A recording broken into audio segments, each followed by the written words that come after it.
Hello guys, Gene here with G Squared Tactical. I'll be honest with you, it's rare that I review a gun that I'm excited about, that I'm excited to tell you about, I'm excited to talk about. This is one of those guns.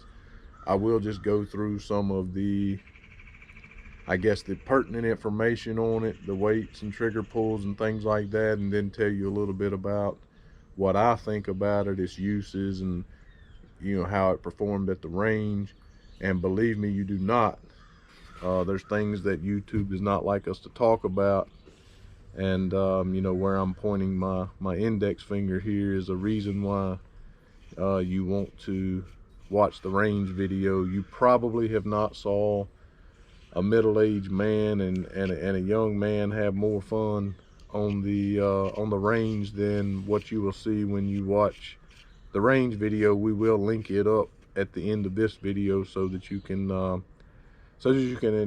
enjoy watching us have a blast, and in a lot of ways make idiots of ourselves.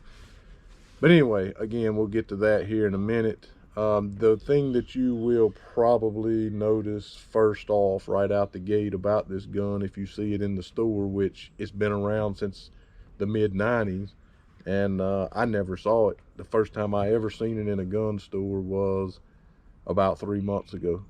Literally the first time. There is another version of this, which is a bobcat. It's chambered in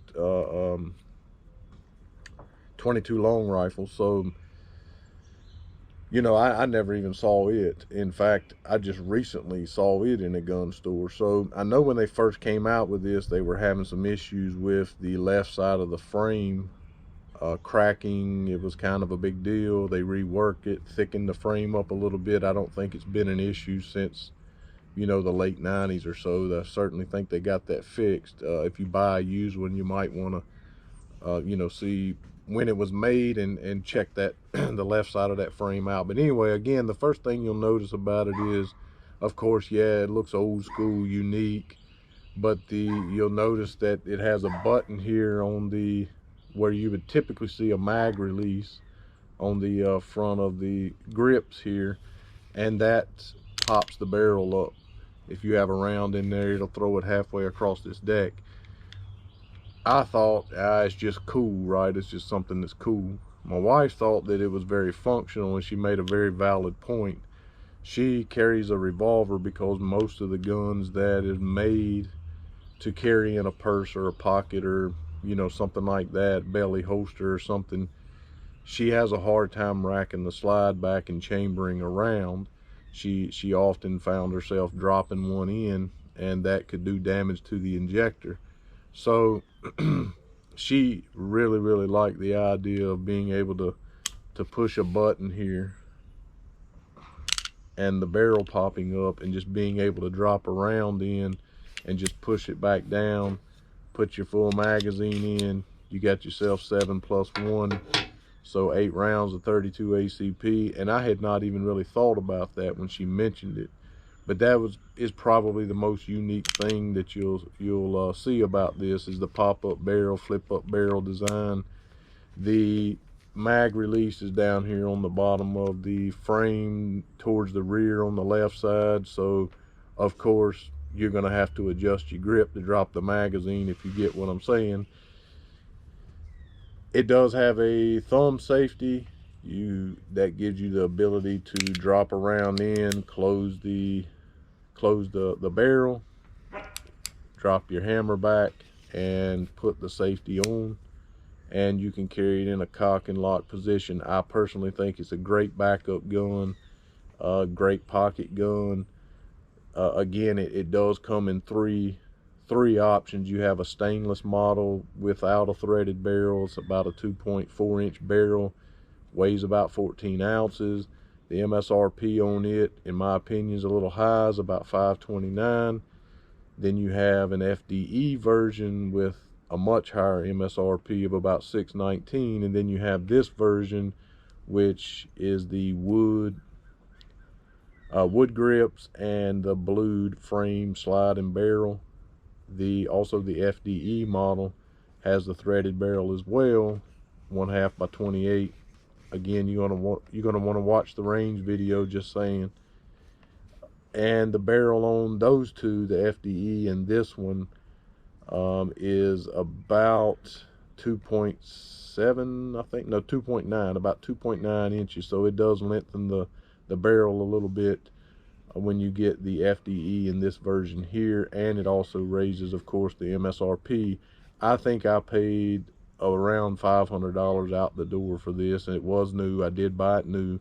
One of the first things that happened, even before I shot it, you'll often see this a lot of times on guns with screwed on grips, is that you'll notice that the grips, even just handling it and racking the slide, the grips will be loose, or they'll get loose, and they have these flathead screws in them. If I have pictures of this before I change them out, I'll put those up. And every single time without fail, you try to put a little torque on them, you'll just rip the flat part or the head of the screw, and it's just so tacky and ugly. So I got some torque screws that I ordered specifically for this gun. Again, I know you can't see it right now, but I'll put a picture up of, and I was able to really torque down on them and get those grips nice and tight. And even after we shot this, they have not came loose again. You have the option of carrying it cock and lock. You don't have to. It is a double action. The double action trigger pull is about 10 pounds. Single action trigger pull is still kind of heavy for a single action hammer fired pistol, but you know, it is about 6 pounds, right about that. And but you know, still not horrible. I did notice when I was shooting this gun, there's a good bit of separation between the bottom of the trigger and the trigger guard, so it really was eating up the bottom of my trigger finger. I had me a nice little blood blister there by the time we got done shooting it, but we had so much fun shooting it, you know, whatever, didn't really matter. The front sight is made into the barrel, literally integrated, made into it, fixed, not moving.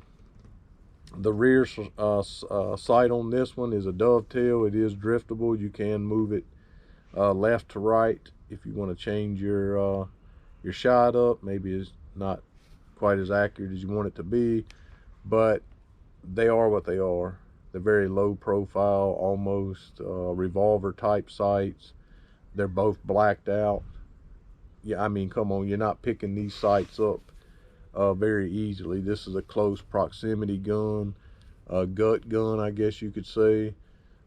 You know, it is very accurate, but it's going to take you a minute to pick those sights up. You know, if you wanted to maybe put a little orange dot or something on this front sight, there's definitely enough of a lip to be able to do that, if that's what you wanted to do. Again, there's nothing ambi about it. The thumb safety and the mag release and also the barrel release here are all on the left side of this gun. So, you know, it does favor more a right-handed shooter. Sorry about that, Trey.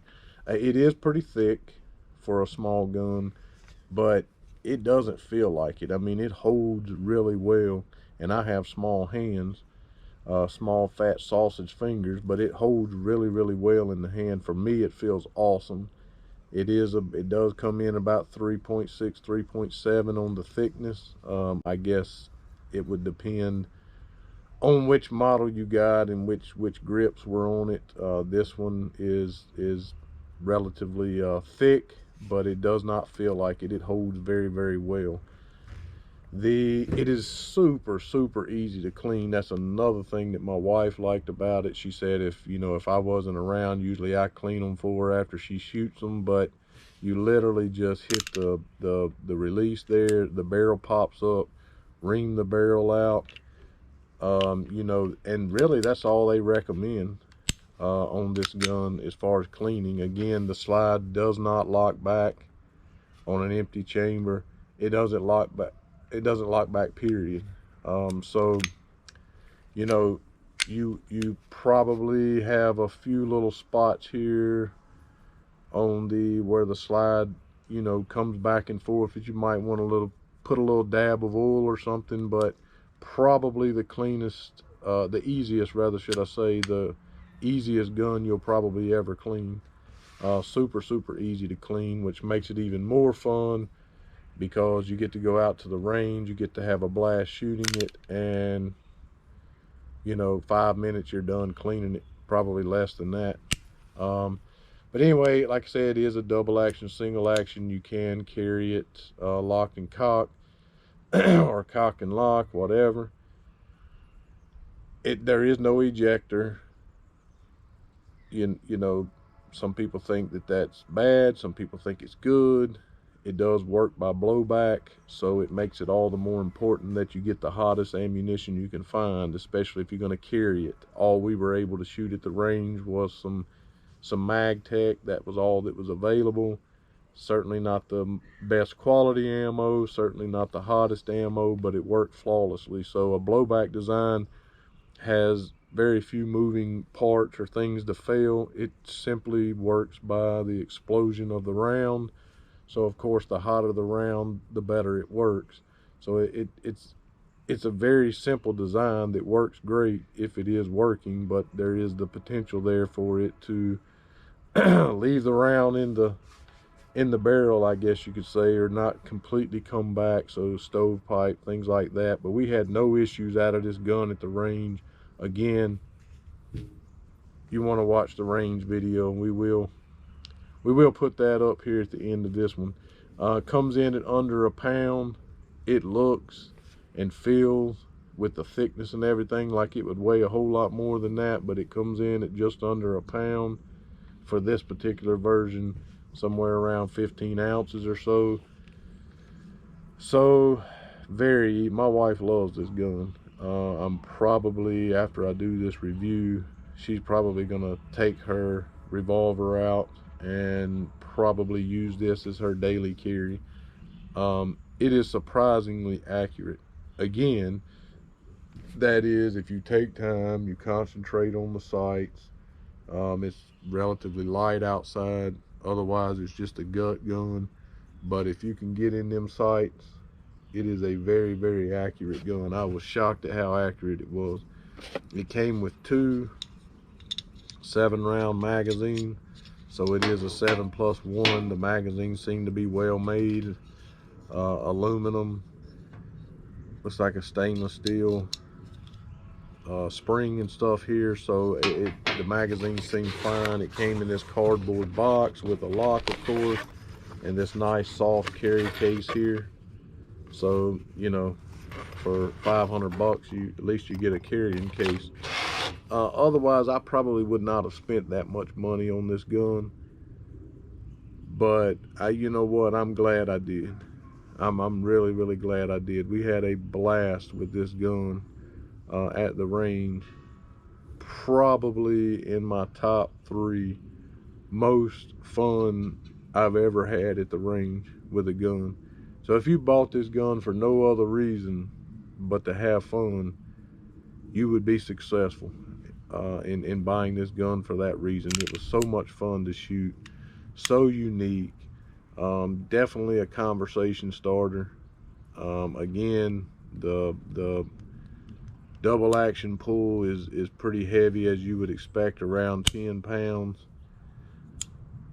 Hey, listen, we're not winning contests with trigger pulls and things and resets and all of that. If you're a trigger snob, you ain't gonna like it.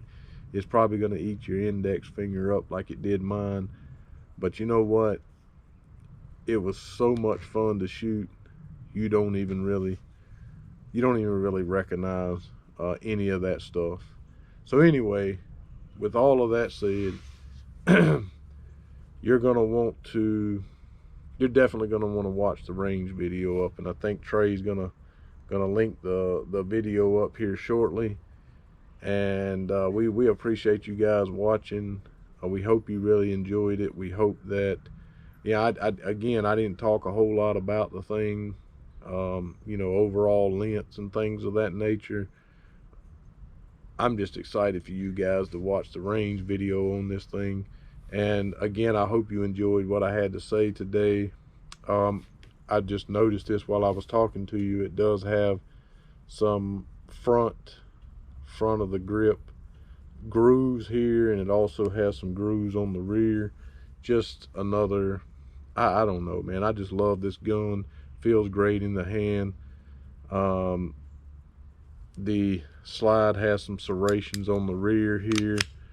There are no serrations on the front, but that ain't gonna matter. You're gonna love this gun.